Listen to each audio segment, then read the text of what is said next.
دیکھیں جی، یہ بات ریکارڈ پر موجود ہے. جو ساتھی گرفتار ہوتے ہیں، جو ایم کیو ایم کے کارکنان گرفتار ہوتے ہیں، تو second day M Q M petition داخل کرتی ہے، تھانے میں رپورٹ کرواتی ہے. فرسٹ جو رپورٹ ہوتی ہے، ایک اپلیکیشن دی جاتی ہے اور گمشدگی کی ان کو بتایا جاتا ہے، اور اہل محلہ لوگ دیکھتے ہیں باقاعدہ. جس طرح آپ نے خود نے پہلے کہا پروگرام میں، جب شروع ہونے سے پہلے آپ نے کہا کہ لوگ دیکھتے ہیں، علاقے کے مکین دیکھتے ہیں کہ گرفتار کر کے لوگ لے جاتے ہیں سرکاری گاڑیوں کے اندر جو وردی میں ملبوس ہوتے ہیں، اور اس کے بعد وہ غائب کر دیے جاتے ہیں. تو یہ بالکل ایک سراسر زیادتی ہے یا بالکل ناانصافی ہے. وہ لوگ جو آج جن کے پیارے آج پریشان ہیں، ان کا کوئی پرسان حال نہیں ہے. ہم بھی یہ کہتے ہیں کہ آپ کم از کم کورٹ میں پیش کر دیں. کورٹ عدالتیں کس لیے بنی ہوئی ہیں؟ جو عدالتیں فیصلے کر رہی ہیں، عدالتوں کا ان کا کام ہے کہ عدالت میں پیش کریں. اگر کوئی مجرم ہے تو وہ جس نے جرم کیا تو عدالتیں اس کو سزا دیں گی. لیکن 2013 2014 2015 3-4 سال سے لوگ ہمارے 172 کے قریب وہ ساتھی جو بالکل لاپتہ قرار دے دیے گئے ہیں، ان کو پتہ ہی نہیں کچھ. ان کا ساری جگہ ڈھونڈ کر ہم تھک چکے ہیں. آخر ہم کس کے پاس جائیں، کس سے ہم فریاد کریں؟ تو آخری حربہ ہمارے پاس پریس کلب رہ جاتا، صحافی رہ جاتے ہیں، کیونکہ ایک مقدس پیشہ صحافی، جو صحافی اپنے قلم کے ذریعے، اپنے کیمرے کے ذریعے جو آواز پہنچاتے ہیں. مجھے ایک چیز بتائیے، آپ کی شکایت کس سے ہے؟ آپ نے دھرنا دیا، آپ نے وزیر اعلیٰ ہاؤس میں بھی، آپ کو وہاں پر بھی عام ملاقاتیں ہوئیں. آپ کی شکایت صوبائی حکومت سے ہے، وفاقی حکومت سے ہے، یا قانون نافذ کرنے والے، سیکیورٹی نافذ کرنے والے اداروں سے ہے؟ دیکھو، ہماری شکایت ہم وفاقی حکومت سے مطالبہ کرتے ہیں. میرا خیال صوبائی حکومت کے یہ بس کی بات نہیں ہے. صوبائی حکومت سے ہماری متعدد میٹنگ ہو چکی ہے. آج بھی ہمارا ڈیلیگیشن 8 رکنی ہمارا ڈیلیگیشن ملا ہے وزیر اعلیٰ سندھ سے انہی مطالبات کی بنیاد پر کہ ہم نے ایجنڈا رکھا کہ ہمارے ساتھی ہیں، ان کو خدا نہ خواستہ کسی طریقے آپ اپنا اپروچ استعمال کریں اور کر ہمیں بتایا جائے. کم از کم ظاہر ہے ہم عوام ہمیں ووٹ دیتی ہے، لوگ ہمارے 9-0 پر چل کر آتے ہیں، ہم سے پوچھتے ہیں. یہ سوال کرنے پہ وہ حق بازی نہیں کہ ہمارے پیارے کہاں پر ہیں. ہم جواب نہیں دے پاتے ان کو سوائے کوشش کرنے کے. تو آپ بتائیں کس سے اپیلیں کریں؟ ہم نے صدر پاکستان سے، وزیر اعظم پاکستان سے، سب سے اپیلیں کر کے ہم نے دیکھیں شبیر صاحب، جہاں تک میں قانون جانتا ہوں، قانون نافذ کرنے والے اداروں کو بڑے وسیع اختیارات حاصل ہیں. تو اس کے باوجود بھی آپ کو لگتا ہے کہ انہیں کسی شخص کو اس طرح سے اٹھانے کی ضرورت پیش آتی ہے جب ان کے پاس پہلے ہی بہت زیادہ اختیارات موجود ہیں؟ اختیارات بالکل ہونے چاہیے. اور جب یہ کراچی میں آپریشن شروع کیا گیا، ایم کیو ایم واحد پارٹی، ہم نے کب اس سے انکار کیا؟ کیونکہ کراچی میں سب سے زیادہ مینڈیٹ ایم کیو ایم آج سے نہیں، 1987 سے تقریباً 30 سال سے ایم کیو ایم کے لوگ کراچی کو مینڈیٹ دے رہے ہیں. ہم کراچی کو آن کرتے ہیں، اور جو کراچی کے لوگ ہیں ان کو ہم آن کرتے ہیں. تو ہم نے تو خود کہا تھا کہ آپریشن ہونا چاہیے. جو کراچی ایک معاشی ہب ہے، پاکستان کا ایک بہت بڑا مطلب شہر ہے، اور یہاں پر بدامنی جو دہشت گردی ہے، اس کی نشاندہی تو ہمارے قائد نے ہمیشہ کی ہے. لیکن اب ظاہر ہے کہ لیکن یہ نہیں کہا کہ اس کی آڑ کے اندر آپ سیاسی کسی پارٹی کو ختم کیا جائے، ان کے کارکنان کو گرفتار کر لاپتہ کیا جائے، ان کو اسیر کیا جائے. ہاں، اگر جرم کیا ہے کسی نے اور آپ سمجھتے ہیں کہ کسی کرمنل ایکٹیویٹیز میں ہے، تو آپ ان کو عدالت میں پیش کریں، یا تو پھر آپ عدالتیں ختم کر دیں. آپ نے خود نے کہا ہے کہ پھر جب قانون نافذ کرنے اداروں کے پاس اتنے وسیع اختیارات ہیں، بالکل اختیارات ہونے بھی چاہیے، لیکن عدالت کی بھی تو کوئی اختیارات ہے نا. جب عدالت کے اختیار ہے، چیف جسٹس آف پاکستان سوال یہ کر رہا تھا کہ جب ان کے پاس پہلے اختیارات موجود ہیں تو پھر انہیں یہ جو آپ کہہ رہے ہیں یہ طریقہ اختیار کرنے کی ضرورت کیوں پیش آتی ہے؟ یہ سوال تو ذرا یہ تو اس کا جواب تو وہی دیں گے. ہم تو اپلیکینٹ ہے نا، ہم تو درخواست گزار ہیں. ہم تو کہہ رہے ہیں ہمارے ساتھ تو زیادتی ہو رہی ہے، ہمارے ساتھ زیادتی ہو رہی ہے. ان زیادتیوں کے خلاف ہم آواز اٹھا رہے ہیں، جو کہ ہمارا جمہوری حق ہے، ایک ہمارا آئینی حق ہے. ہم خدا نہ خواستہ کب قانون ہاتھ میں لے رہے ہیں؟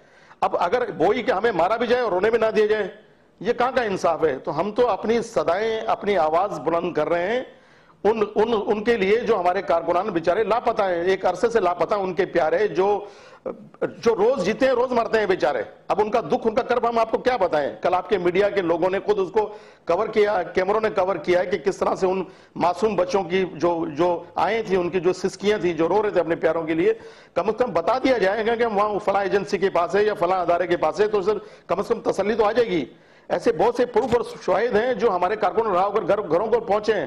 اور اب بہت سے کارکنان کو زبردستی مطلب ڈرایا دھمکایا جا رہا ہے. مختلف انون نمبروں سے ان کے پاس کالیں آتی ہیں کہ آپ ایم کیو ایم کو چھوڑ دو، آپ کو نقصان اٹھانا پڑے گا. ایف آئی آر کاٹی جا رہی ہیں جھوٹے مقدمات میں. اور صرف کراچی میں نہیں ہے، اندرون سندھ، حیدرآباد، ان لوگوں کا آپ کا کیا کہنا ہے؟ ان لوگوں کا پہنچا دیا ہے. ایم کیو ایم کو چھوڑنے کے لیے بھی یہ جن لوگوں کو مجبور کیا جا رہا ہے، اس کا تعلق بھی لاپتہ افراد والے معاملے سے ہے؟ دیکھو، ایسی کالیں بھی آئی ہیں کہ اگر آپ کے کارکنان اگر آپ کو ڈھونڈنے تو آپ چلے جائیں، آپ جائیں گے ان لوگوں سے ملنے، خیابان سیر چلے جائیں، آپ کو وہ بتا دیں گے آپ کو. تو اس سے ظاہر ہوتا ہے کہ یہ کس طرف یہ کون سا کھیل کھیلا جا رہا ہے. مائنس الطاف حسین فارمولا ہے, یہ ساری چیزیں یہ سب کے سمجھ میں آ جانی چاہیے ابھی کہ یہ باقاعدہ پری پلاننگ کیا جا رہا ہے. دیکھو کراچی کے عوام نے, ٹھیک ہے لوگ بولتے ہیں آپ کی میڈیا نے کہ پروپیگنڈا سارا کیا ہوا کہ ایم کیو ایم خراب ہے, ایم کیو ایم دہشت گرد راگے ایجنٹ ہے, تو پھر کراچی, حیدرآباد اور میر پخاس کے پڑھے لکھے لوگ پھر بار بار ایم کیو ایم کیوں ووٹ دیتے ہیں؟ ابھی آپ نے دیکھا 10 دن پہلے 2 حلقوں پر پی ایس 115 اور این اے 245 مگر شبیر صاحب بہت ساری جہاں پر جی آئی ٹیز ہوتی ہیں, بہت سارے ایسے کراچی کے اندر واقعات ہیں نا جہاں پر ایم کیو ایم کے اندر, ایم کیو ایم کے لوگ, ایم کیو ایم کے کارکن ان واقعات میں ملوث نکلے نا, تو ایم کیو ایم نے اپنے اندر بھی تو صفائی نہیں کی نا. یہ جو لوگ ہیں اس طرح کے, یہ روز اول سے ایم کیو ایم کا کہنا ہے کہ M Q M zero tolerance ہے کسی کرمنل کے خلاف, کسی دہشت گرد کے خلاف. ہو سکتا ہے کہ ہماری صفوں میں ایسے لوگ شامل کر دیے گئے یا آگے ہوں, ہم تو خود چاہتے ہیں ان کا صفایا ہو. اور ایم کیو ایم واحد پارٹی جو اپنے کارکنان کو آج نہیں, آپریشن تو آج شروع ہی سے آپ دیکھ لیں, ریکارڈ اٹھا کے دیکھ لیں, ہمارے پاس ریکارڈ ہے. ایم کیو ایم اپنے ذمہ داران کو, جب ایم کیو ایم کو پتہ چلتا ہے کسی کرمنل ایکٹیویٹیز میں یا کسی خدا نخواستہ منفی سرگرمی میں حصہ لے رہا, تو ایم کیو ایم خود نکال بھار کرتی ہے ایم کیو ایم. ٹھیک, اور یہ ایک آخری چیز مجھے بتا دیجئے, اس چیز کا باقاعدہ ریکارڈ آپ کے پاس ہوتا ہے کہ ایم کیو ایم کا کارکن کون ہے اور کون نہیں؟ کیونکہ یہ بھی کہا جاتا ہے کہ شہر میں اگر کوئی اور بھی اس طرح کی کارروائی ہوتی ہے, کہیں اور ایکسٹرا جوڈیشل کلنگ ہوتی ہے یا کسی شخص کی لاش ملتی ہے, تو سیاسی جماعتیں کلیم کرتی ہیں کہ یہ ہمارا کارکن تھا جو کہ مارا گیا. نہیں, ایم کیو ایم کا باقاعدہ ریکارڈ ہے ہمارے پاس, بالکل ویل آرگنائز ہماری پارٹی ہے, ہماری یونٹ اور جو بھی ٹاؤن جو بنے ہوئے ہماری یوسیز ہیں ان میں باقاعدہ ہمارا ریکارڈ ہوتا ہے ساتھیوں کا. ایسا نہیں ہم اپنے ساتھیوں کو آن کرتے ہیں, ہم کوئی پوائنٹ سکورنگ نہیں کرتے ہیں, بلکہ سب سے زیادہ اگر آپ دیکھیں کراچی کے اندر سب سے زیادہ کارکنان ہمارے گرفتار ہوئے ہیں, ہمارے کارکنان شہید ہوئے ہیں اور ہمارے کارکنان ہی لاپتہ ہیں. اگر کوئی کلیم کرتا ہے تو آپ ان سے پوچھیں, ہم تو اپنے ساتھی کو آن کریں گے. ٹھیک ہے شبیر صاحب, میرے پاس ٹائم ختم ہو گیا. شبیر قائم خانی صاحب بہت شکریہ, ایم کیو ایم کے ممبر رابطہ کمیٹی ہمارے ساتھ موجود تھے. بہرحال ابھی ایک بریک لیتے ہیں, بریک کے بعد جب ہم واپس آئیں گے تو بات ہوگی جوڈیشل کمیشن پر کہ کیا اپوزیشن جوڈیشل کمیشن سے بھاگ رہی ہے, اور جو اپوزیشن کی جماعتیں ہیں کیا وہ جوڈیشل کمیشن کے قیام کے حوالے سے ایک پلیٹ فارم پر اکٹھی ہو پائیں گی یا نہیں, اس حوالے سے کوششیں کی جا رہی ہیں. بات ہوگی اس بریک کے بعد. بریک کے بعد پروگرام میں ایک مرتبہ پھر سے خوش آمدید. گزشتہ روز جماعت اسلامی کے عوامی دھرنے اور تحریک انصاف کے یوم تاسیس پر حکومت کو کرپشن کے حوالے سے شدید ہدف تنقید بنایا گیا. آج وزیر اعظم نے بھی میدان میں آنے کا فیصلہ کر لیا. کوٹلی ستیا میں جلسہ عام سے خطاب کرتے ہوئے وزیر اعظم نواز شریف نے کہا کہ ہم دھرنے اور جھوٹ کی سیاست نہیں کرتے, بلکہ صرف عوام کی خدمت پر یقین رکھتے ہیں, اور ہم تباہی کی سیاست بھی نہیں کرتے. دوسری جانب اپوزیشن نے اکٹھا ہونے کے لیے اپنی سیاسی بیٹھکیں بھی شروع کر دی ہیں. آج خورشید شاہ کی ملاقات شاہ محمود قریشی اور ایم کیو ایم کے رہنما فاروق ستار کے ساتھ بھی ہوئی, جس میں حکومت کے خلاف اکٹھا ہونے کے حوالے سے کچھ آپشنز پر غور کیا گیا. اہم سوالات, سب سے پہلے تو یہ کہ یہ اپوزیشن جوڈیشل کمیشن اس کا مطالبہ تھا, کیا اپوزیشن اب جوڈیشل کمیشن سے بھاگ رہی ہے؟ دوسرا یہ کہ کیا وزیر اعظم کا خود میدان میں آنے کا فیصلہ درست ہے یا نہیں؟ تیسرا سوال کہ کیا اپوزیشن کی جماعتیں ایک پلیٹ فارم پر پاناما پیپرز کے حوالے سے اور تحقیقات کے حوالے سے اکٹھی ہو پائیں گی یا نہیں؟ اور چوتھا کہ کیا جوڈیشل کمیشن کی جو ٹی او آرز حکومت نے پرپوز کی ہیں کیا وہ قابل قبول ہیں یا نہیں؟ اس پر بات ہوگی. میرے ساتھ پروگرام میں دو اہم گیسٹ موجود ہیں, شیخ روہیل اسکر صاحب مسلم لیگ نون کے رہنما ہیں, اور مراد سعید صاحب پاکستان تحریک انصاف کے رہنما. مراد سعید صاحب, میں آپ سے آغاز کروں گا. حکومت کا یہ الزام ہے کہ آپ جوڈیشل کمیشن سے بھاگ رہے ہیں, کیا واقعی ایسا ہے؟ بسم اللہ الرحمن الرحیم. رحمان, ابھی آپ نے جو اپنے انٹرو میں چند سوال کیے, میں ایک ایک کر کے اس کا بھی جواب دے رہا چلوں. کہ پہلی بات یہ کہ یہ الزامات اور یہ پاناما لیکس, یہ تحریک انصاف نے الزامات نہیں لگائے, بلکہ پوری دنیا سے جو جرنلسٹ ہے وہ اکٹھے ہوئے, انہوں نے ریسرچ کیا اور سارا ڈیٹا اکٹھا کر دیا اور پھر اس کے بعد شائع ہوا. تو پہلی بات تو یہ کہ تحریک انصاف کی طرف سے یہ الزام نہیں ہے. دوسرا, ابھی جو آپ نے کہا کہ جوڈیشل کمیشن کے حوالے سے ہم نے جوڈیشل کمیشن کا مطالبہ کیا تھا, اگر آپ کو یاد ہو تو پہلے دن سے جب پاناما لیکس کا ہوا تو اس کے بعد پارلیمنٹ میں ہمارے قائد جناب عمران خان صاحب نے اور تمام اپوزیشن نے ایک ہی مطالبہ کیا کہ موجودہ چیف جسٹس کی نگرانی میں آپ جوڈیشل کمیشن بنا دیں, لیکن اس کے نیچے آپ اختیار دے دیں کہ آپ فورنسک ایکسپرٹس کو بلا سکے اور آپ انٹرنیشنل آڈٹ فرمز کو ہائر کر سکے تاکہ پورا منی ٹریل آپ کے سامنے آ جائے. تو مطالبہ وہی ہے, لیکن حکومت کی جو ٹال مٹول سے کام لے رہی ہے, کبھی ٹیوارز کا کی بات کر کے, کبھی اس کو ادھر ادھر گھما پھرا کے, تو مطلب میرے خیال سے مسئلہ حل نہیں ہوگا. اگر پرائم منسٹر صاحب سمجھتے ہیں کہ ان کے اوپر اور ان کے خاندان کے اوپر جو الزامات لگائے گئے ہیں, جو سوال ہو رہے ہیں کہ پیسہ کہاں سے آیا, کرپشن کا پیسہ ہے, منی لانڈرنگ کر کے لے کے گئے, یہ جو چند سوال سامنے آ رہے ہیں, اگر پرائم منسٹر صاحب سمجھتے ہیں اور حکمران جماعت سمجھتی ہے کہ اس میں کوئی صداقت نہیں ہے, تو میرے خیال سے منی ٹریل کی طرف جانے کا, فورنزک ایکسپرٹ کو بلانے کا اور انٹرنیشنل آڈٹ فرمز کو ہائر کرنے کا, اس میں کوئی قباحت نہیں ہونی چاہیے. سب کو بلانا چاہیے اور بالکل پرائم منسٹر صاحب کو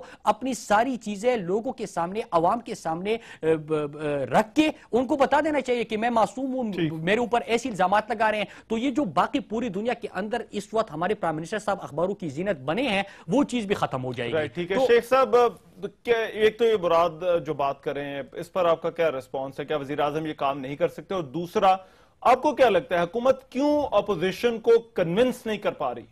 بسم اللہ الرحمن الرحیم. پہلے تو میں آپ کے وہ تو بڑا مختصر جواب ہوگا اس کا سوال جو آپ نے کہا کہ وزیر اعظم نے عوام سے رابطہ تو ان کا رہتا ہے, چاہے تھوڑا رہتا ہے یا زیادہ رہتا ہے ان کا عوام کے ساتھ رہتا ہے, حلقے میں بھی جاتے ہیں اپنے, ویسے بھی ملتے رہتے ہیں. تو بحیثیت وزیر اعظم ایک ساتھ ساتھ ان پہ ایک ذمہ داری اور بھی ہے, وہ ایک سیاسی جماعت جس کے وہ سربراہ بھی ہیں.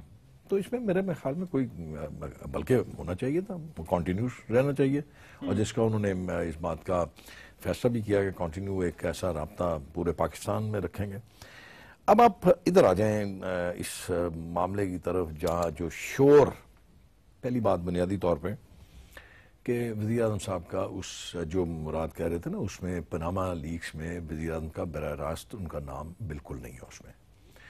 ایک تو پہلی بات بنیادی طور پہ. اب دوسری بات یہ ہے کہ پہلے دن سے جہاں تک مجھے یاد ہے, میرے خیال میں کوئی ایسا دن نہیں ہے, کوئی ایسا لمحہ نہیں ہے, کوئی ایسا وقت نہیں ہے جہاں پہ حکومت نے, مراد وزیر اعظم نے, کبھی اس بات سے پیچھا دکھایا ہو کہ بھئی اس پہ کمیشن نہیں بننا چاہیے. اب اس میں دو تین چیزیں ذرا غور طلب ہیں. اگر آپ شروع دن سے اگر لیں تو جناب محترم قبلہ حضرت علامہ عمران احمد خان صاحب جو ہیں, ان کا شروع دن سے یہ تھا کہ پہلے جو تھا کہ اس پہ تحقیقات ہونی چاہیے. پھر اس کے بعد انہوں نے کہا اس کی تحقیقات ایف آئی اے کے سپورٹ کر دی جائے. پھر انہوں نے کہا ایک ریٹائرڈ بیوروکریٹ ہیں یا پولیس کے آفیسر ہیں, ان سے اس کی تحقیقات ہونی چاہیے. پھر اس کے بعد انہوں نے کہا نہیں, اس پہ جوڈیشل کمیشن بننا چاہیے اور کسی سینئر جج سے اس کی. حکومت نے اپنے طور کہا کہ جو ریٹائرڈ ججز ہیں ان پہ ایک مشتمل ایک ٹیم مقرر کی, نام بتائے, لیکن اس پہ کچھ لوگوں نے اس میں سے انکار کر دیا, بیشتر نے, وہ جو ریٹائرڈ ججز سے انہوں نے انکار کر دیا. اس کے بعد مطالبہ یہ تھا کہ چیف جسٹس آف پاکستان اس پہ جوڈیشل کمیشن مقرر کرتے ہیں. میرا خیال ہے اگر آپ اس کی تفصیل میں چلے جائیں, جتنی باتیں مراد سعید نے کی, میں کوئی پالیسی میکر بھی نہیں ہوں, کوئی ڈیسیژن میکر بھی نہیں ہوں, نہ ہی میں اس میں کہ میں کوئی وہاں بیٹھا ہوں کہ میرے مشورے سے یہ سارا کچھ بنے گا. لیکن جو میں نے پڑھا, جو میں نے سنا, جتنی باتیں انہوں نے کی ہیں, اس میں کہیں بھی حکومت نے اس سے پہلو تہی نہیں کی اور نہ ہی اس سے جان چھڑانے کی کوشش کی ہے. سپریم کورٹ کے چیف جسٹس پاکستان, اب بنیادی طور پہ رحمان دیکھیں ان کا ایک الزام ہے فورنزک آڈٹ والا. جی اس میں کہاں, اس میں دیکھیں آپ, میرا خیال ہے کل اس میں یہ آ گئی اس کی کلیریفیکیشن کہ اس پہ جتنی سرمایہ درکار ہوگا وفاقی حکومت وہ ادا کرے گی. چیف جسٹس صاحب کو پورا اختیار ہوگا, وہ جس محکمے سے جہاں جس سے جو اطلاعات لینا چاہیں گے. رائٹ, میں شیخ صاحب ایک منٹ مجھے دیجئے, میں مراد چاہوں گا اس پہ ذرا رسپونڈ کر دیں کہ وہ بڑا عام نقطہ ہے. حکومت اب یہ کہتی ہے کہ ہم نے جتنے اختیار دینے تھے ہم نے دے دیا, مگر آپ لوگوں کا یہ کہنا ہے کہ یہ کمیشن جو ہے وہ با اختیار نہیں ہے. کیوں آپ لوگ یہ سمجھتے ہیں؟ دیکھیں ابھی شیخ صاحب نے دو تین باتیں کی, میں پھر پہلے اس کا جواب دینا چلوں. انہوں نے کہا کہ پہلے تحریک انصاف نے ایف آئی اے کے جو ایک چیف کا یا کسی کا نام دیا تھا, شعیب سڈل کا نام دیا تھا, تو میں آپ کو بتانا چلوں کہ وزیر داخلہ چودھری نثار علی خان نے پریس کانفرنس کرتے ہوئے خود عمران خان سے مطالبہ کیا کہ آپ ایک نام تجویز کر دیں. ہم نے تجویز کر دیا, وہ پیچھے ہٹے. Number one. نمبر کے بعد آپ نے چینج کیا, انسٹنٹ چینج. کیوں, میں بتا دیتا ہوں, اس لیے چینج کیا کہ خورشید شاہ صاحب اس طرف آ گئے جوڈیشل کمیشن کی طرف. ٹھیک مگر ہے. دیکھیے شیخ صاحب، انہوں نے یہ تو کہا تھا نا کہ شٹل ایف آئی اے کے افسر چودھری نثار نے یہ بات کی تھی کہ رحمان میری عرض سن لیجئے. ہم نے کیوں نام دیا آپ کو یاد ہونا چاہیے کہ ماضی میں بھی 4 حلقوں کی جب انہوں نے بات کی تو ہم نے کہا کہ یہ لیجئے ہمارے 4 حلقے ہیں، آپ بھی بسم اللہ کیجئے، آپ اپنے 4 حلقے کھول لیجئے، ہم اپنے کے لیے تیار ہیں. اسی طرح جب ہم سے مطالبہ کیا نا کہ ہمارا مطالبہ وہی تھا، لیکن جب نام پوچھا گیا تو ہم نے تجویز کر کے دیا، لیکن اس پہ عمل درآمد نہیں ہوا. دوسری بات شیخ صاحب نے کی کہ اس میں پرائم منسٹر صاحب کا نام نہیں ہے. چلو مان لیتے ہیں، لیکن ہمیں ایک چیز تو بتائی جائے کہ 93-94 میں جو کمپنیاں بنی تھی جو کہ سامنے آ چکی ہے، تو اس وقت تو پرائم منسٹر صاحب کے صاحبزادوں اور صاحبزادی کی عمریں بہت کم تھی، تو اس کا ذکر تو ہونا چاہیے تھا. اب آگے جاتے ہیں، جوڈیشل کمیشن میں کون سی خامیاں ہمیں نظر آ رہی ہے جس کے اوپر ہم احتجاج ٹی او آرز کے حوالے سے. آپ سارے رحمان صاحب، آپ نے ٹی او آرز آپ کی نظروں سے بھی گزرے ہوں گے، آپ مجھے بتا دیجئے کہ اس میں کہاں پہ لکھا گیا ہے کہ آپ جو فورینسک ایکسپرٹس کی پہلے دن سے بات ہو رہی تھی اس کا کیا طریقہ کار ہوگا؟ کیا یہ انہوں نے بتایا؟ نہیں بتایا. دوسری بات یہ کہ یہ جو ایشو چلا تھا اور جو پوری اپوزیشن اکٹھی ہو گئی تھی وہ پاناما اسپیسیفک تھا. آپ نے اس کو یہاں پہ معذرت کے ساتھ ایک معذرت کے ساتھ ایک میں لقمہ اس میں دے دوں. اس میں آپ اگر غور سے پڑھیں گے تو اس میں لکھا ہے کہ چیف جسٹس آف پاکستان جن کو چیئرمین بنایا جائے گا وہ بااختیار ہوں گے، وہ ہر قسم کے میرا خیال ہے مراد جو پوائنٹ آؤٹ کر رہے ہیں کہ جب آپ 1947 سے شروع کریں گے تو پھر اس میں تو 1947 میں صرف ایک بریک لینی ہے، بریک لیتے ہیں. بریک کے بعد اس معاملے پر ہماری گفتگو جاری رہے گی. واپس آتے ہیں اس بریک کے بعد. بریک کے بعد پروگرام میں ایک مرتبہ پھر سے خوش آمدید. ہمارا سوال کہ کیا اپوزیشن کی جماعتیں جوڈیشل کمیشن سے بھاگ رہی ہیں یا نہیں، اس پر بات ہو رہی. مراد، آپ بریک پر جانے سے پہلے بات کر رہے تھے. جی رحمان، میں یہ عرض کر رہا تھا کہ آپ کو یاد ہونا چاہیے کہ یہ جو ایشو تھا اور جو احتجاج ہو رہے ہیں، جو پارلیمنٹ اکٹھی ہو چکی ہے، پورا پارلیمنٹ اکٹھے ہیں، وہ کیوں ہے؟ وہ پاناما اسپیسیفک ہے کہ پاناما لیکس کے بعد یہ احتجاج شروع ہوا، ہم نے تحقیقات کا مطالبہ کیا. اب انہوں نے جوڈیشل کمیشن میں کیا کیا ہے کہ پوری تحقیقات کروائی جائے. یہ دیکھیے، ہم تو پہلے نہیں، میری عرض سن لیجیے، ہم پہلے سے کہہ رہے ہیں کہ آپ ایک کام کر لیں. آپ اگر ان ساری چیزوں کے اوپر جائیں گے تو یہ 5000 سال میں بھی مکمل نہیں ہوگا. آپ ایک کام کریں، تحریک انصاف کے چیئرمین عمران خان صاحب نے خود کو احتساب کے لیے پیش کر دیا ہے. آپ پرائم منسٹر صاحب سے اور عمران خان صاحب جو ہے وہ خود کو پیش کر دیا ہے. ایک اور چیز رحمان، ایک اور چیز، جو آپ کے دائیں کھڑے ہیں، جو آپ کے بائیں کھڑے ہیں، وہ پارسا نہیں ہے، فرشتہ نہیں ہے، ان کا بھی ہونا چاہیے. ایک اور چیز دیکھیں، یہ چیز اس لیے مکمل بھی نہیں ہوگی. میں آپ کو ایک مثال دیتا ہوں. پارلیمنٹ میں یہ 2014 میں ایک سوال ہوا تھا، شیخ صاحب کو یاد ہوگا، کہ پاکستان کا سویس بینکس میں کتنا پیسہ پڑا ہوا ہے. جواب کیا ملتا ہے اسحاق ڈار صاحب کی طرف سے کہ $200 بلین. اب پچھلے سیشن میں میرا ایک سوال تھا کہ وہ اس کے لیے اپنے کوئی اقدامات کیے ہیں، تو مجھے ریٹرن جواب میں اسحاق ڈار صاحب کیا کہتے ہیں، کون سے $200 بلین. رائٹ، میں ایک چیز کا جواب دے دیں. یہ جو 1947 سے بات شروع کرنے کا فیصلہ اور قرضوں کی معافی بھی شامل کر دی، یہ فیصلہ کیوں کیا؟ دیکھیں آپ کو اس فیصلے کی لاجک کیا ہے؟ اس کا لاجک یہ ہے کیونکہ اکثر و بیشتر بازگشت ہوتی ہے کرپشن کی، اور وہ باہر سے نہیں لگتی، آپ کے اندر سے لگتی ہے. میرے خیال میں 2-3 چیزیں اس میں. ایک تو جن لوگوں نے قرضے معاف کرائے ان کا بھی سامنے آ جانا چاہیے. سن لینا میری بات، گزارش سن لیں آپ، میری گزارش سن لینا. اب اس کے ساتھ ساتھ آپ کا یہ جو پاناما لیکس کا ہے، اس کا جوڈیشل کمیشن جب بنے گا اس کی تو وہ کرے گا، وہ تو اس کی تحقیقات ہوگی اور اس کے لیے بالکل شفاف ہے ذہن. کہا یہ جا رہا ہے کہ یہ آپ نے عوام کو ٹرک کی بتی کے پیچھے لگا دیا. یہ صرف آپ لوگوں کی اختراع ہے. میں آپ کی بات نہیں کر رہا، یہ ان لوگوں کی اختراع ہے جن لوگوں کا کام ہی صرف یہ ہے کہ رات کو سج دج کے بیٹھ جاؤ اور لوگوں کی پگڑیاں اچھالو اور ہم اس کے اعلاکار بنتے ہیں. یہ بات ذرا ذہن میں رکھیں. میں یہ کہتا ہوں کہ خورشید شاہ صاحب جو اس وقت انتہائی ایکٹیو ہے، تو وہ بھی تو بتا دینا بھائی وہ کون سا جادو کا چراغ ہے ان کے پاس جو کہاں سے کہاں چلے گئے. یہ ہمیشہ وتیرہ رہا ہے کہ آپ کو دوسروں کی غلطیاں، دوسروں کی خامیاں نظر آتی ہیں. اس بات سے تکلیف اب اس بات سے ہے کہ ایک چیز ونس فار آل ختم ہو جائے تاکہ آپ آگے چلیں، ملک کو لے کے آپ آگے چلیں. یہ بڑا امپورٹنٹ ہے. جب آپ پی ایم ایل این کی بات کرتے ہیں تو پھر باقی جماعتوں کو بھی اپنے آپ کو احتساب کے لیے پیش کرنا چاہیے. اور جو ٹی او آرز کی بات ہو رہی ہے، کیا اپوزیشن چیف جسٹس کو خط نہیں لکھ سکتی؟ میں آپ کو یہاں پہ پھر کاٹتا ہوں. میں آپ کو رحمان یہاں پہ بات کاٹ رہا ہوں آپ کی. مراد سعید یہاں بیٹھے ہوئے ہیں. عمران خان صاحب نے کون سا الزام، کون سی بات، کون سا گند آصف زرداری پہ نہیں ڈالا آج کیوں پیچھے ہٹ رہے ہیں؟ ٹھیک ہے، نہیں پیچھے ہٹ رہے ہیں۔ دیکھیں رحمان، پہلی بات یہ کہ انہوں نے احتساب کا ذکر کیا، ہم نے کہا کہ بالکل آپ اپنے اداروں کو مضبوط کر لیں اور احتساب سب کا ہونا چاہیے، اس میں بھی سب کا کریں، لیکن اگر آپ نے پاناما سپیسیفک، میں پھر سے ریپیٹ کر رہا ہوں کہ اگر آپ نے اس کی تحقیقات ہی نہیں کروانی، آپ نے اس وقت 3 پرائم منسٹر جو ہے وہ رخصت ہو چکے ہیں، باقیوں کے آپ دیکھ رہے ہیں کہ تحقیقات شروع ہو چکی ہے، ہم کہہ رہے ہیں کہ نہیں پوری پاکستان جب سے آزاد ہوا ہے اس سے احتساب شروع کر دیں، ہونا چاہیے، سب کا احتساب ہونا چاہیے، لیکن جو اس وقت ایشو ہے ان کا تو احتساب ہو جائے۔ پرائم منسٹر صاحب اس ملک کے سب سے بڑی کرسی پہ بیٹھے ہوئے ہیں، ان کی فیملی کے اوپر چیزیں آئی ہے۔ اور دوسری چیز ان سے میں پوچھنا چاہتا ہوں، ہم تو کہہ رہے ہیں، ہم تو ہمیشہ سے کہہ رہے ہیں کہ آپ تحریک انصاف کے چیئرمین جناب عمران خان صاحب نے خود کو احتساب کے لیے پیش کیا، پارلیمنٹ میں آپ کو کہا کہ آپ مجھ سے، بنی گالا سے اور شوکت خانم سے، مگر سر آپ ایسے لوگوں کے ساتھ بات کھلا رہے ہیں جن کے سوئس بینکوں کے حوالے سے آپ نے سوال کیا تھا، آپ تو ابھی انہی لوگوں کے ساتھ ملاقاتیں کر رہے ہیں۔ ملاقات نہیں،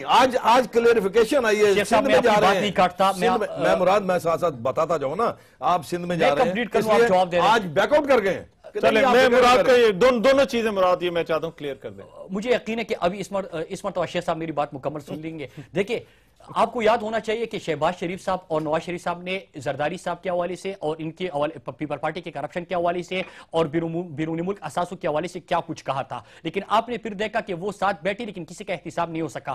ہم ابھی حکومت میں نہیں آئے، تحریک انصاف کس طرح ان کا احتساب کر سکتی ہے؟ نیب نے جب احتساب کی طرف پہلے وہ بڑھ نہیں رہے تھے، جب بڑھنے کی کوشش کی، نیب نے تحقیقات کا آغاز کیا، پنجاب کے نام آئے، پرائم منسٹر صاحب کے جو 12 کیسز ہیں جس میں شہباز شریف صاحب کا پرائم منسٹر، مراد ابھی آپ وہی آرگومنٹ دے رہے ہیں جو یہ دے رہے تھے کہ اگر کسی اور نے کرپشن کی ہے تو اپنی کرپشن کا جواب یہ ہے کہ انہوں نے بھی کرپشن کیا۔ آپ بھی ابھی یہی کہہ رہے ہیں کہ آپ پی ایم ایل، آپ پی پی پی کے ساتھ تو جا رہے ہیں مگر یہ بھی تو گئے تھے۔ رحمان میرے خیال مسئلہ کیا ہے؟ مسئلہ یہ ہے کہ جنگی تحریم میں اپنے قصے معاف کروائے۔ میں بار بار موقع دے رہا ہوں، آپ سوال پہ سوال کر رہے ہیں۔ دیکھیں ایک چیز، تحریک انصاف حکومت میں بیٹھی ہے، تحریک انصاف اس وقت بیٹھی ہے، تحریک انصاف تحقیقات کرے گی، تحریک انصاف احتساب کرے گی، سنیں تحریک انصاف احتساب کرے گی، نہیں انہوں نے کرنا ہے، لیکن جب احتساب کی طرف کوشش شروع ہوتی ہے تو میں آپ کو مثالیں دے رہا ہوں کہ جب سپریم کورٹ میں 12 کیسز جس میں پرائم منسٹر صاحب، اسحاق ڈار صاحب اور شہباز شریف صاحب کا کیس شامل تھا، نیب کے حوالے سے جب وہ جمع کیا گیا تو آپ نے وزراء کے اور پرائم منسٹر صاحب کے سٹیٹمنٹ سنے کہ کس طرح وہ نیب کے اوپر گرجے برسے۔ ہم یہی عرض کر رہے ہیں کہ جب بھی احتساب شروع ہونے لگتا ہے تو آپ اس سے پیچھے کیوں ہٹتے ہیں؟ آج پاکستانی قوم کو اللہ نے ایک موقع دیا ہے، یہ پاناما کی صورت میں کہ چیزیں سامنے آ چکی ہے، آپ شفاف انداز میں تحقیقات کرو۔ میں ایک مثال دیتا ہوں، ہم کس طرح ہٹ رہے ہیں، ہم دوسروں کی طرح بات نہیں کر رہے، ہم کہہ رہے ہیں کہ جناب عمران خان صاحب جو ہمارے قائد ہیں وہ کہہ رہے ہیں کہ مجھ سے شروع کرے، میرے بنی گالا کے گھر سے شروع کرے، لیکن پرائم منسٹر صاحب کا بھی کرے۔ شیخ صاحب مجھے ایک چیز بتائیے، دیکھیں شیخ صاحب ایک منٹ دیجئے، حکومت اپنے ٹی او آرز بنا کر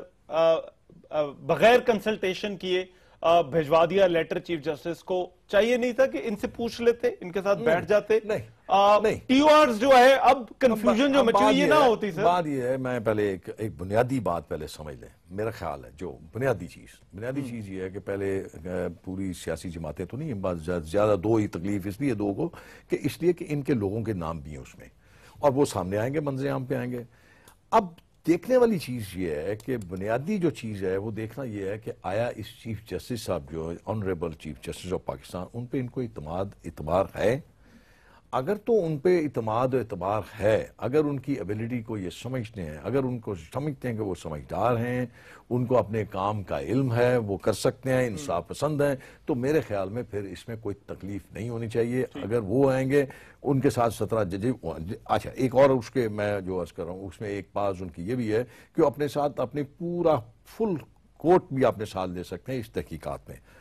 اب اگر وہ ساری تحقیقات کرتے ہیں، پاناما لیکس بھی کریں گے، ضرور کریں گے، کیوں نہیں کریں گے؟ اب یہ انہوں نے طے کرنا ہے کہ انہوں نے سب سے پہلے کام کون سا کرنا ہے، پاناما لیکس کرنی ہے، اس کے بعد کون سی والی کرنی ہے، قرضے معاف والی کرنی ہے، کون سے نیب والے کیس کو تحقیقات کرنی ہے، کون سے کیسز کی انہوں نے تحقیقات کرنی ہے، اٹس ڈیپینڈس اپون ہم، وہ کیسے کرتے ہیں۔ اب اچھا اس میں ایک اور چیز نوٹ کر لیجئے گا، دیکھ لیجئے، حکومت نے ایک اپنی ذمہ داری جو تھی اس سے سبکدوش ہوئے، انہوں نے چیف جسٹس آف پاکستان کو ریکویسٹ کر دی۔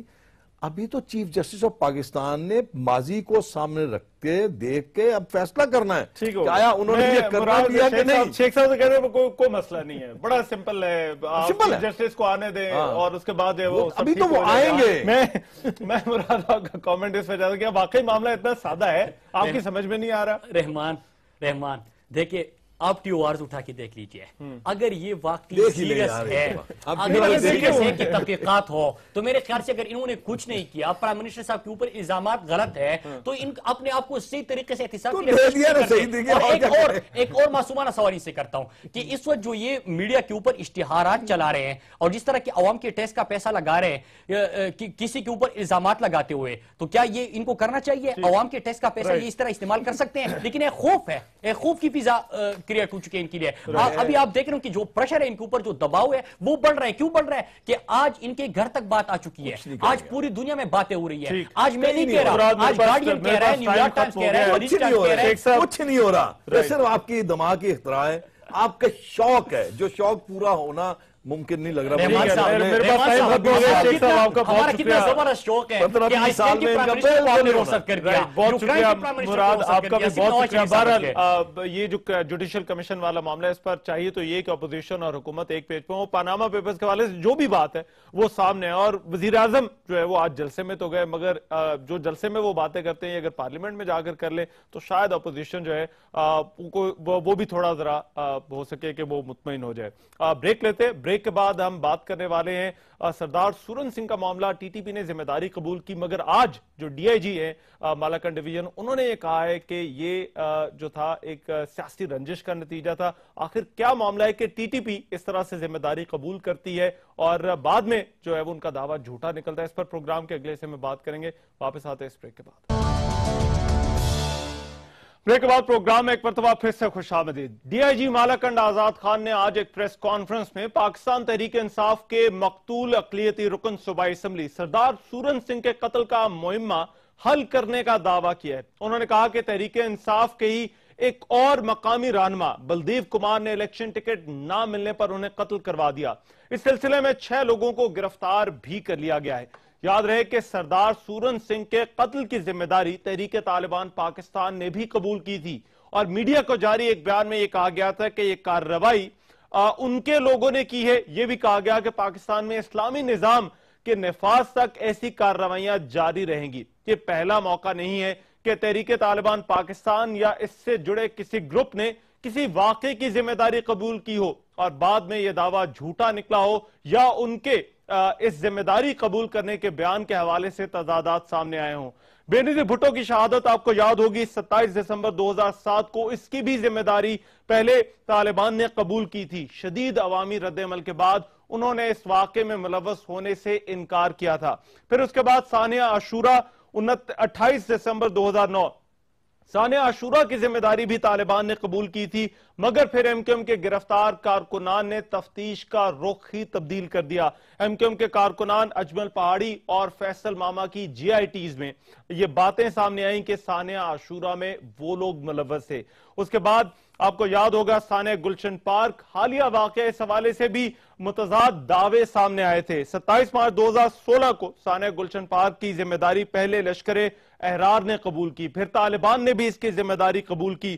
حالانکہ اقلیتی برادری کو ہدف بنانے کا دعویٰ کیا تھا, مگر جاں بحق ہونے والوں کی اکثریت مسلمانوں کی تھی, جس کی وجہ سے ان کے اس دعوے کو بھی شک کی نگاہ سے دیکھا جا رہا ہے. پھر کراچی میں سیکیورٹی فورسز اور پولیس والوں کی ٹارگٹ کلنگ کے واقعات, یہ وہ واقعات ہیں جن کی ذمہ داری یہی مذہبی انتہا پسند تنظیمیں یا تحریک طالبان پاکستان قبول کرتی رہی. مگر وقتاً فوقتاً ایسے کئی مواقع سامنے آئے ہیں جب بعد میں پتہ چلا کہ یہ سیاسی جماعتوں کے جو کارکن تھے وہ اس ٹارگٹ کلنگ میں ملوث تھے. اور ایک اور اہم واقعہ, گجرانوالہ کے ایم پی اے مسلم لیگ نون کے رانا شمشاد کو قتل کیا گیا تھا جولائی 2015 میں. طالبان نے اس قتل کی ذمہ داری بھی قبول کی تھی, مگر بعد میں پتہ چلا کہ یہ کاروباری رقابت کا نتیجہ تھا. یہ آخر کیا معاملہ ہے, کیوں اس طرح سے ذمہ داری قبول کی جاتی ہے؟ اس پر بات کرنے کے لیے اس وقت جرنلسٹ حسن عبداللہ ہمارے ساتھ موجود ہے. وہ ان معاملات پر بڑی گہری نظر رکھتے ہیں, ان واقعات کو کور بھی کرتے رہتے ہیں. حسن, بہت شکریہ, آپ نے ہمارے لیے وقت نکالا. پہلے تو میں جاننا چاہوں گا کہ اس طرح سے اگر ذمہ داری قبول کرتی ہیں یہ انتہا پسند تنظیمیں, اس کے پیچھے محرکات کیا ہوتے ہیں؟ دیکھیں, بنیادی طور پہ ایک تو اسٹریٹیجک اور دوسرے اکنامک محرکات ہوتے ہیں اس طرح کی کلیم آف رسپانسبلٹی کے پیچھے. اگر آپ جو عسکریت پسند تنظیمیں ہیں ان کو دیکھیں تو ان میں ایک بہت ہی عجیب و غریب قسم کے ڈائنامکس ہیں, اور ان کا ایک کمپٹیشن جو ہے ان کے درمیان بھی کافی رہتا ہے. جب ان کی آپریشنل کیپیبلٹیز کافی متاثر ہو گئیں اور خاص کر ہم نے دیکھا ضرب عضب کے بعد ان کی آپریشنل کیپیبلٹیز بہت زیادہ متاثر ہوئیں, تو یہاں پر ان پہ ایک بہت زیادہ پریشر ہے کہ وہ کسی قسم کی کارروائیاں کریں, کیونکہ ان کے جو فائنینسیئرز ہیں ان کی ان سے توقعات ہوتی ہیں کہ وہ کارروائیاں کریں, اور اس کی بنیاد پہ ظاہر ہے ان کی جو فنڈنگ ہے اس کا بھی اس سے تعلق ہے. اس کے علاوہ یہ بھی ہوتا ہے کہ جو گراس روٹ سپورٹ ہوتی ہے بعض تنظیموں کو مثال کے طور پہ, تو ان کی یہ کوشش ہوتی ہے کہ جتنی زیادہ وہ دکھائیں گے کہ کارروائیاں کر رہے ہیں تو ان کے نظریات کو جو لوگ سپورٹ کرتے ہیں وہ پھر اور زیادہ ان کی حوصلہ افزائی ہوتی ہے اور وہ اس تنظیم میں شامل ہونا چاہتے ہیں. تو اس طرح کی مختلف وجوہات ہوتی ہیں. حسن, تفتیش پر اس کا کتنا گہرا اثر پڑتا ہے؟ جس طرح سردار سورن سنگھ والا معاملہ تھا, اگلے دن بیان آ گیا اور سب نے یہ سمجھنا شروع کر دیا کہ یہ واقعہ کسی اور کا نہیں ہو سکتا بلکہ تحریک طالبان پاکستان نے یہ کیا ہے. بالکل, دیکھیں اس میں ایک تو مسئلہ یہ ہے کہ یہاں پہ جو پبلک مورال ہے, بعض اوقات جو اس طرح کی تنظیمیں ہیں وہ خاص کر جب گوریلا وارفیئر کی بات کرتی ہیں تو ان کی جو اسٹریٹجیز ہیں وہ گوریلا وارفیئر کو ہی لے کر وہ اپنی اسٹریٹجیز بناتے ہیں. بعض اوقات جان بوجھ کر بیانات جاری کیے جاتے ہیں کہ کلیم آف رسپانسبلٹی آتی ہے اور بعد میں جب انویسٹیگیشن ہوتی ہے پتہ چلتا ہے کسی اور نے کیا, اس سے کنفیوژن پھیلتی ہے عوام میں, اس سے جو ہے ایک مسٹرسٹ پیدا ہوتا ہے انویسٹیگیٹرز کے اوپر بھی, کیونکہ اکثر لوگ جو ہیں وہ اس شک و شبہ کا شکار ہو جاتے ہیں. وہ سوچتے ہیں کہ کون جھوٹ بول رہا ہے, ہمارے انویسٹیگیٹرز کلیم کر رہے ہیں کہ کسی اور نے کیا اور سچ مچ طالبان نے کیا یا طالبان جھوٹ بول رہے ہیں. تو اگر کم از کم یہ ہوتا ہے کہ جو اوپینین ہے وہ ڈیوائیڈ ہوتا ہے, پولرائزیشن ہوتی ہے, یہ بھی ایک بہت بنیادی وجہ ہے. تو بعض اوقات رسپانسبلٹی کلیم کی جاتی ہے جب نہیں بھی کیا گیا ہوتا, اس لیے کیونکہ اس سے ایک مسٹرسٹ اور ڈسٹرسٹ پیدا ہوتا ہے اور سوالیہ نشان اٹھتا ہے حکومت اور انویسٹیگیشن سے ریلیٹڈ جو ادارے ہیں ان کی کارروائی پر. رائٹ, مگر حسن مجھے ایک چیز بتائیے, یہ چیزیں میڈیا کے ذریعے جو ہے وہ منظر عام پر لائی جاتی ہیں, کس طرح سے یہ نیٹ ورک ان کا کام کرتا ہے, ان کا میڈیا تک یہ خبر کس طرح سے پہنچائی جاتی ہے, اور پھر میڈیا پر کتنی ذمہ داری عائد ہوتی ہے کہ وہ تحقیق کرے کہ آیا واقعی یہ بات ٹھیک ہے یا نہیں ہے, یا یہ خبر اس طرح سے دینی چاہیے یا نہیں دینی چاہیے؟ رحمان, یہ بہت اچھا سوال آپ نے کیا ہے. بدقسمتی سے ہوتا ہے کہ ہمارے میڈیا میں بعض حلقوں میں ویریفائی نہیں کیا جاتا, اور مثال کے طور پہ سوشل میڈیا پہ بھی کوئی پوسٹ سرکولیٹ کر دی گئی, کوئی بھی وہ پوسٹ بنا کے سرکولیٹ کر سکتا ہے, نیچے کسی کا بھی بینر لگا سکتا ہے, تو اس پہ وہ ریٹنگز کے چکر میں ہمارے بہت سے جو ادارے ہیں وہ جمپ کرتے ہیں اور ویریفائی نہیں کرتے. اس اسپیسیفک کیس میں ہم یہ دیکھتے ہیں کہ باضابطہ طور پہ بیان نہیں جاری کیا گیا. تحریک طالبان پاکستان کے ترجمان محمد خراسانی کی طرف سے, جو عموماً ان کی ایک صحافیوں کی لمبی لسٹ ہے, ان سب صحافیوں کو یہ ای میل کرتے ہیں, بعد میں فالو اپ کالز بھی جاتی ہیں. اس کیس میں اس طرح کی ای میل نہیں آئی. اکثر ایسا ہوتا ہے کہ وہ پلازیبل ڈینائبلٹی مینٹین کرنے کے لیے وہ بعض اوقات سورسز کے ذریعے بات اڑواتے ہیں. لوگ جب بریکنگ نیوز چلا دیتے ہیں تو وہ ڈینائی کرتے ہیں اور ان کا مقصد ہوتا ہے ڈسکریڈٹ کرنا میڈیا کو. تو ظاہر ہے میڈیا پہ ایک ذمہ داری بنتی ہے, اور بدقسمتی سے ہمارے یہاں بعض حلقے ہیں جو اس ذمہ داری کو نہیں نبھا رہے. آپ نے یہ سوال اٹھایا لیکن بہت سے لوگ یہ سوال نہیں اٹھاتے. ٹھیک ہے حسن عبداللہ, بہت شکریہ. حسن ہمارے ساتھ موجود ہے, اور ایک عام چیز جو انہوں نے مینشن کی وہ سوشل میڈیا کے حوالے سے بھی تھی کہ باقاعدہ طور پر تحقیق ہونی چاہیے, پہلے پتہ کر لینا چاہیے کہ کیا واقعی یہ لوگ ملوث ہے یا یہ جو بیان پہنچا ہے یہ درست بھی ہے یا نہیں. آج کے پروگرام سے اتنا ہی. میزبان رحمان کو اجازت دیجیے. اللہ نگہبان.